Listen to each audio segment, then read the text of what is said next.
თავი მეოცე. ვიხილე ზეციდან ჩამომავალი ანგელოზი, რომელსაც ხელში ჰქონდა უფსკრულის გასაღები და დიდი ჯაჭვი. შეიპყრო გველეშაპი, ძველი გველი, რომელიც არის ეშმაკი და სატანა და შებორგა 1000 წლით. ჩააგდო იგი უფსკრულში, ჩაკეტა და დაადო ბეჭედი, რათა აღარაც თუნოს ერები, ვიდრე 1000 წელი არ შესრულდება. ამის შემდეგ კი უნდა გათავისუფლდეს მცირე ხნით. ვიხილე ტახტები და მათზე მსხდომარენი და მათ მიეცათ სამსჯავრო და იესოს მოწმობისა და ღვთის სიტყვისათვის თავმოკვეთილთა სულები, რომლებმაც თაყვანი არ სცეს მხეცს, არც მის ხატებას და არ მიიღეს მისი ნიშანი თავიანთ შუბლსა და ხელზე. ისინი გაცოცხლდნენ და მეფობდნენ ქრისტესთან ერთად 1000 წელს.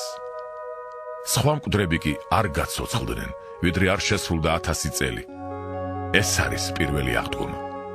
ნეტარი და წმიდაა ის, ვისაც აქვს წილი პირველ აღდგომაში.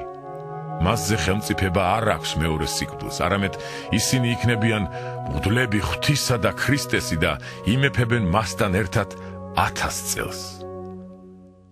როცა 1000 წელი შესრულდება, გათავისუფლდება სატანა თავისი საპყრობილიდან და გამოვა დედამიწის 4-ვე კუთხეში, რათა შეაცდინოს ერები გოგი და მაგოგი, შეკრიბოს ისინი საბრძოლველად, რომელთა რიცხვი ზღვის ქვიშასავითაა.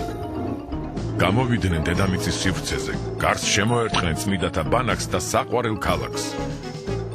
ჩამოვიდა ცეცხლი ზეციდან და შთანთქა ისინი, ხოლო ეშმაკი, რომელმაც აცდუნა ისინი, ჩაგდებულ იქნა ცეცხლისა და გოგირდის ტბაში, სადაც მხეცი და ცრუწინასწარმეტყველი იმყოფებიან და დაიტანჯებიან დღე და ხამე, უკუნითი უკუნისამდე.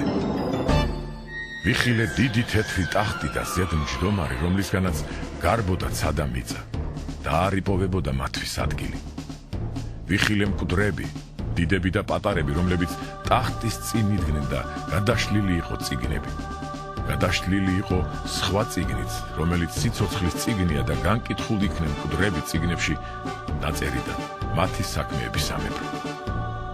მისცა სხვა მასში მყოფი მკვდრები და თითოეული განკითხულ იქნა თავისი საქმეებისამებრ. სიკვდილი და ჯოჯოხეთი ჩაბმულ იქნენ ცეცხლის ტბაში. ეს არის მეორე სიკვდილი, ცეცხლის ტბა.